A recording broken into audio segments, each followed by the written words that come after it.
Where's Richland Creek? Right here. That's Richland Creek, okay. Yeah. Comes out of Dayton. Right. Okay, that's where we're going to be fishing in the headwaters area. Right. Richland Creek. You come over here on this side. There's that bar. There's that. See how steep that is right there? There's 60 feet of water right off of this thing right here. Where it swings out, and before you get to the channel marker, there's a couple fingers. It's real good. I come around this side. There's another bar. See that feeder cut right there at the end? See that cut when Harold and I and Chaser hit the end of that? We got a bass almost 5 pounds off of there. We were just a little late there. We were catching some smaller ones, you know, along here. See that little cut right there? We were catching them along there. Now, we were using those 2 bars, and the entrance to here is a good one too, where the channel marker is. But we noticed this one today that none of us took a look at, and it might be the one where Mike and Rocky caught. Rocky caught a nice Kentucky, about 3 pounds right there, close to 3 pounds. What makes that all those little island areas? Is those cuts between them? Is that what you fish? The channel swings in close to shore, and as it swings out, it forms a structured situation. Whether there's cuts on it or not is something we have to find out when we take a look at it. But the channel, you don't even need to cut. The very fact that the channel swings out, it's got all the necessary ingredients for a good structured situation.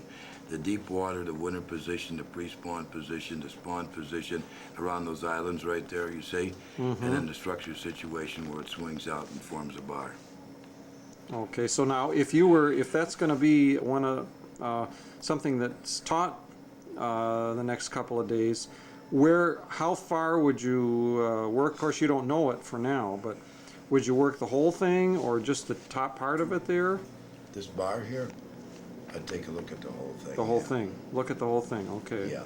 Then you'd find the structure situation or the structure I know on the it. brakes are going to be over here. That's where the sharp brakes are going to be. There ain't going to be nothing over here. Okay. On the back of it. On the back side, so that you'd concentrate on that front Off side. the front side. Okay, now that one up above it there, we fished that before. That's got the high bluff. Yeah, that's what I said here. There's a bluff here, and where it swings out, there's 2 fingers here before you hit the marker buoy, and that's where the fish come up. Okay. And then we're going to fish now Hiawassee Island on that point right in front. Yeah, well, this thing that you found, this hump right Right, that hump. Okay, that looks like that could be a real productive area right there.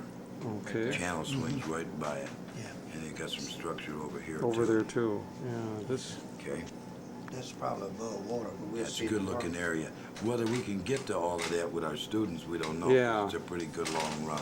How many miles? What's the distance of a mile here in this? Well, you've got the mile markers right on the map here. Yeah, Here we have follow 'em. 504, Yeah. 503. So that's a mile That's a right mile. there, Chase. Oh, okay. Between this point and Talking my about thumb. 3 miles maybe. So there's 1, miles. 2, 3. 3 miles downstream, and then maybe 3 We're or 4 coming up out of into here, so we're going from around 500 or 5. We're not going to go over here, so. Okay, around 501. The Okay. extremes are 501 and 504 and a half. 3 miles.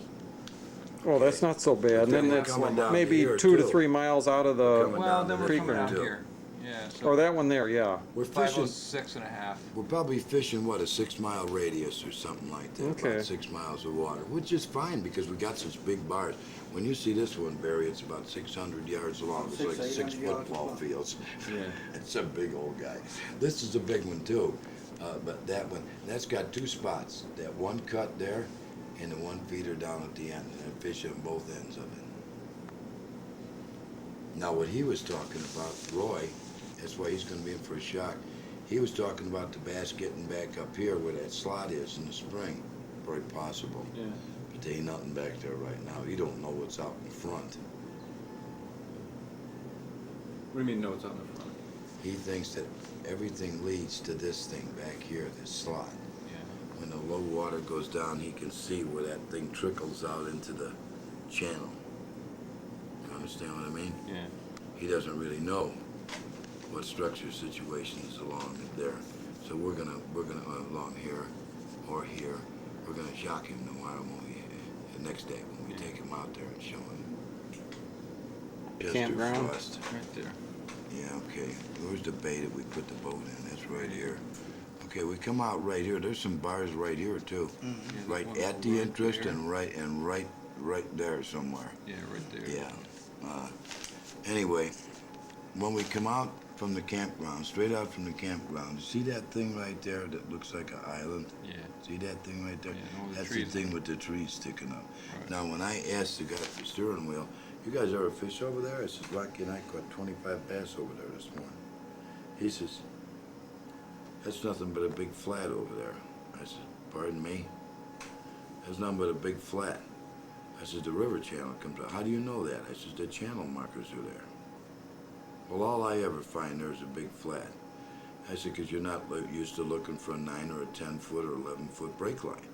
That's where it breaks to 37. I said, you're out there in 37 feet looking for another break line. You know, it doesn't exist. Comes out to 11 feet and boom, down it goes to 37. He didn't understand that. Okay?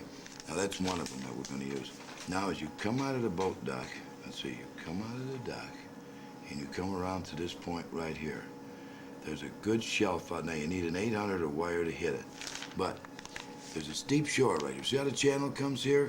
It comes right against there and then it comes across this bay like, and a feeder creek comes out at the same time. Makes a perfect bar. But it's something they can observe with their eyes. They look at that, Is that Mike's hole? yeah, and they can see the steep shore, with the channel coming up next to it, and they know something happened.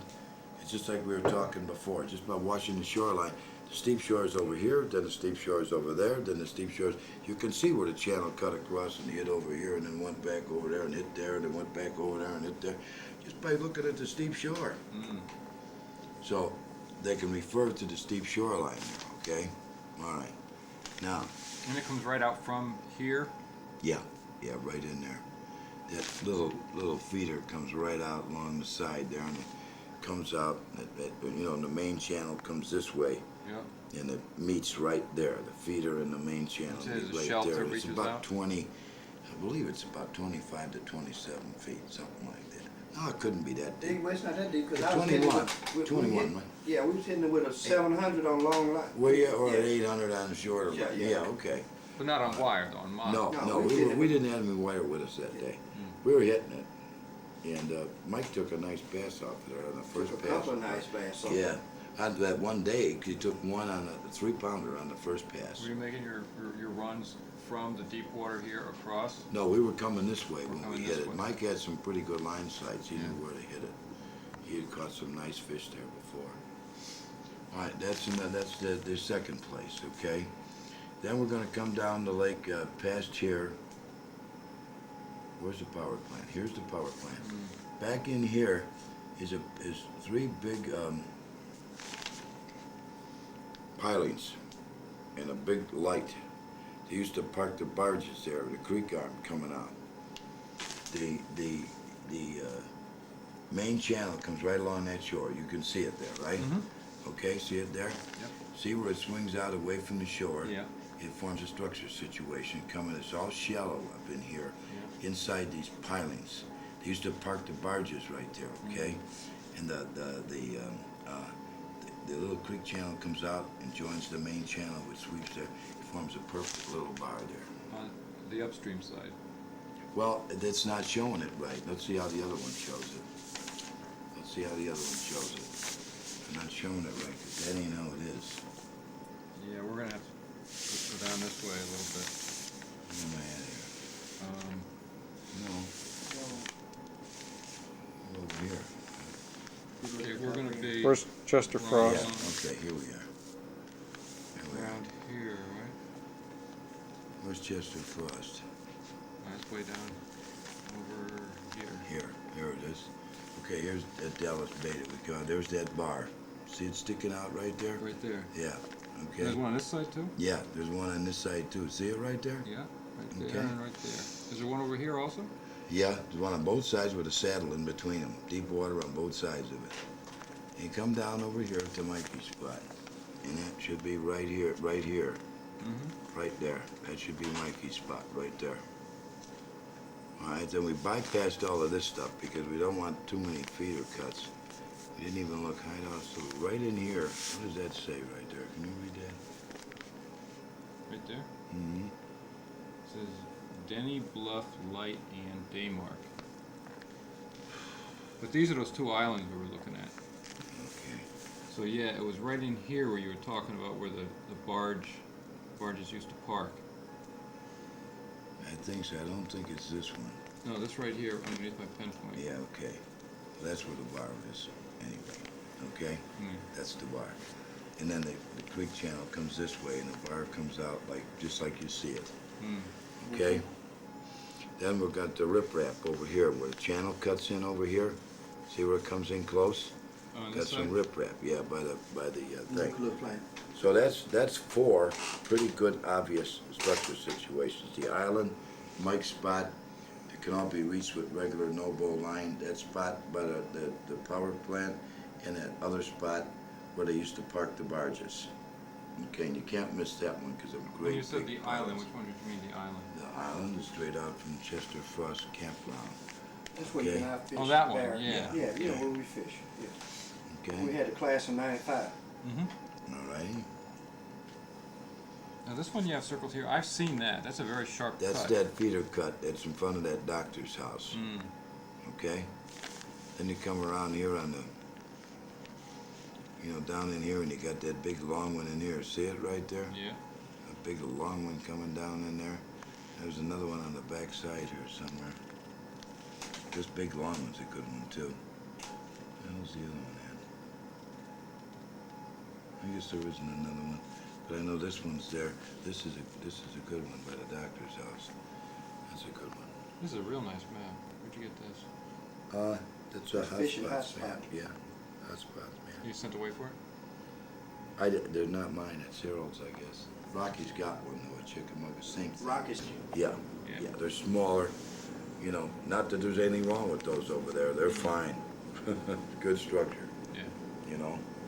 You may mention in passing to them that if we had more time, there's some big feeder cuts on the opposite end of the lake that swing way out in the lake into the channel. You might mention it to them. They might make a note of that. They've been encouraged to bring a pencil and piece of paper. That was in their letter that went right to them. So if they want to draw some of this stuff, like Barry brought up a point of drawing it, fine. Let them do what they need to do. I see very little of that happening. Committing something to paper. You gotta know something in order to write it down. So it's a little more advanced than. Yeah, you got, in other words, draw it. The guy has no conception of what he's drawing. Okay, so you gotta know a little bit to be able to draw it. Why are people so reluctant to draw? Just Yeah, when it's you even see the it, even the You more gotta be able to experienced, see it before you can draw but it. even the more experienced are people that have supposedly done a lot of spoon plugging. They're just reluctant to take paper and pencil out there. They think it takes too much time. Well, You can't catch a fish with a pencil and paper. Maybe that's part of it. Yeah. yeah, Takes number a little one, discipline. for instance, I commit a real cardinal sin. I don't get line sights all the time because I'm on so many different lakes and so many different places, But believe me, where the 9-pound bass comes from, I get line sights. Where we catch 10 in a row, I get line sights, But For what, your casting position? yeah, I might forget it without writing it down, or forget to write it down or something. It's hard to remember all that stuff, But once you map it and you're familiar with it, it don't take you very long to get back in the same place again. You just know where to sit. Here, I'll tell you about an experience that Tammy and I had that was really a wonderful experience.